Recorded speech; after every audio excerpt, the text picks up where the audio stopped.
Hey everyone, Coach Investor back to another video for today. I hope you're all having a wonderful weekend so far. What a week. Feels like Nvidia completely destroyed the market, but in a good way. Then also that announcements with Ford and Tesla. We discussed that on Friday. If you watch that, it's going to be in the top right corner. Share my thoughts on the positive things that could happen with Tesla. Maybe some future announcements as well. Why this is also a big positive for Ford. Again, watch that video if you missed it. In today's video, we have numbers from China as always, numbers from Europe. We're gonna have a look at inventory levels at the end of this video. Some exciting news with regards to hardware 4. And then of course we have to talk about the new achievement for Tesla and its Model Y. So according to Motor One, Tesla's Model Y is the #1 best-selling vehicle worldwide with 267,200 vehicles sold. Then number 2 is Toyota Corolla, which is sold in practically every other market out there. Then Toyota Hilux, the RAV4, and the Toyota Camry. And as always, we have Piloli to help us out here. So the Model Y sales by country in Q1 2023. Majority is obviously China and the United States. In third, we have Germany, and then UK, then France, then every other country you can see here on the list. Now we finally have some more news, again, report speculation about the refreshed Model 3. So according to Bloomberg, Tesla is nearing the final stages before the start of trial production of the revamped Model 3 at Giga Shanghai.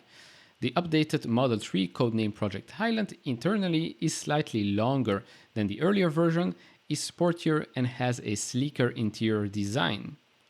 To be honest, this is the first time we actually see this on paper, the description of how the vehicle could look. We had the leaked pictures already.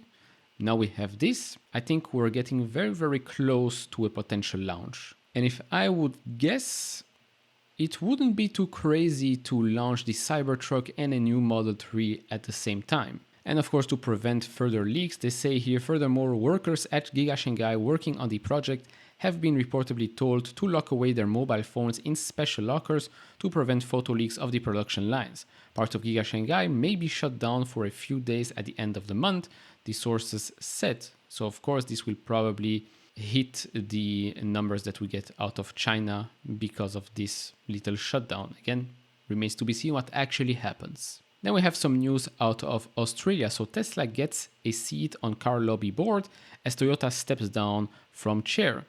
So EV car giant Tesla has gained a seat on the board of Australia's main car lobby for the first time, little more than a year after it joined the group and amid an accelerating uptake of EVs in the country. The moves are interesting as the local car industry is in the midst of a rapid transition to electric, with EVs making up 8% of the total new car sales in April, as we've seen in past videos, and tipped to reach more than 50% in the coming years as the flow of vehicles into the market increases.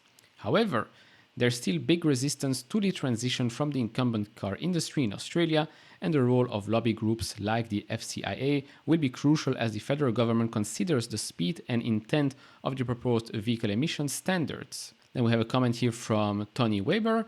Having a board made up of the diverse range of directors from different areas of the marketplace is critical in ensuring the FCIA continues to offer the best representation of Australia's motoring industry. With more change occurring across emissions, intelligent transport, business models, and customer experience than ever before, I'm confident our board will provide the critical insight and guidance our industry needs as we move forward. Now, if you enjoyed this video so far, I would really appreciate it if you hit that thumbs up button and subscribe if you're not. We're trying to reach 30,000 subscribers by the end of the year. Thank you very much. And if you want to support me even further, do check out the link down in the description and in the pinned comment to get the top 10 best stocks to buy now, or go to fool.com/couchinvestor. All right, so now the numbers out of China. This week we had 10,200 Tesla insured, which is a bit more than last week. And if you look at the numbers here, probably week 8 is where things start to reaccelerate or accelerate, shall I say. But all in all, we're still well on track to have another record quarter. And if this continues, probably a record year out of China. Now jumping into Europe, so total sales in Europe in daily reporting countries. So in Spain and the Netherlands, Tesla has now reached the sales numbers of February. This means that 4 out of the 6 daily reporting countries are now above their target, which is the dotted line on the screen. With 1 week left in the month, the 6 country combines are already up 20% over the last quarter, which again is very, very promising for a company that has no demand in Europe. Then if we look at Sweden, of course, the Nordic countries, electric vehicles are very, very popular there. We can see that as of this week, Tesla has delivered as many cars in Sweden already this year as it did in the whole of last year. And this also makes Sweden the 10th country in Europe to reach the 100% mark. Roland was so kind to add a new country to the list, which is Iceland, which again has a population of around 370,000 inhabitants. But apparently it has already 932 Teslas registered this year. If you look at the graph here, sales compared to, well, per capita, Iceland here is next to Norway all the way on the left of the graph. Now let's talk about the juicy stuff. I think this is what a lot of potential customers were probably waiting for, and that's, well, Autopilot hardware 4.0. So apparently Tesla Model Y vehicles are now shipping with hardware 4. This was reported by Not a Tesla app. The Kilowatts has also provided some pictures here. So Tesla has begun producing Model Ys with Autopilot hardware 4. There were spotted a few mixed in. There were also hardware 3 in the inventory in South San Francisco. And if you want a comparison, the white one is hardware 3 and the blue one is hardware 4.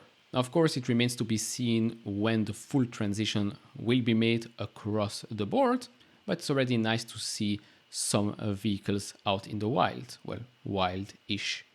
Now, before we go and look at the graph, let's have a quick look at how the inventories are doing. So if we look at the inventory, this is total inventory in the United States. We can continue that Model X listings continue to go down heavily. Model 3 came down a little bit, not by that much, but overall since that peak-ish beginning of May, we're down. If you look at Model S, has been coming down. Model Y does not have that much inventory in the United States. And then if we look at Europe, remember Europe, everybody was afraid. There's no demand in Europe, inventory is extremely high. It is falling off a cliff right now. And we've seen this before as well. Maybe the same thing will happen right here. Right now, it does seem that way because we're falling down pretty fast. And now to conclude the graph, we had a great week, great big candle here. But of course, I would like to caution you because we did go and touch that 200-day moving average. Got a little rejection here. Happened the same here back in February. We're pretty close back in March. Again, this is on the weekly chart. Got rejected a bit by the 200-day moving average. The whole market has been extremely green this week. A lot of stocks are up 10, 20%. If you're Nvidia, you're up even more. So be calm, be relaxed, be patient with whatever is happening right now. Of course, the conversation with regards to the debt ceiling are still going on. That will certainly, well, guide the market in a way or another. Inflation is still very high, interest rates is still high as well. So be patient if you want to make any certain move. All in all, pretty good week for Tesla. I like the numbers that we went over with. I love the announcement between Tesla and Ford, Tesla Hardware 4, rumored Project Highland making some moves. It does feel that we're moving closer and closer to an official announcement. Pretty exciting times for Tesla right now. Of course, next week, well, the last couple of days of the month of May, and then we're entering the last month of the quarter. So that will be it for this video. If you enjoyed this type of videos, leave it a thumbs up, subscribe if you have not, and I'll see you all in the next one. Bye bye.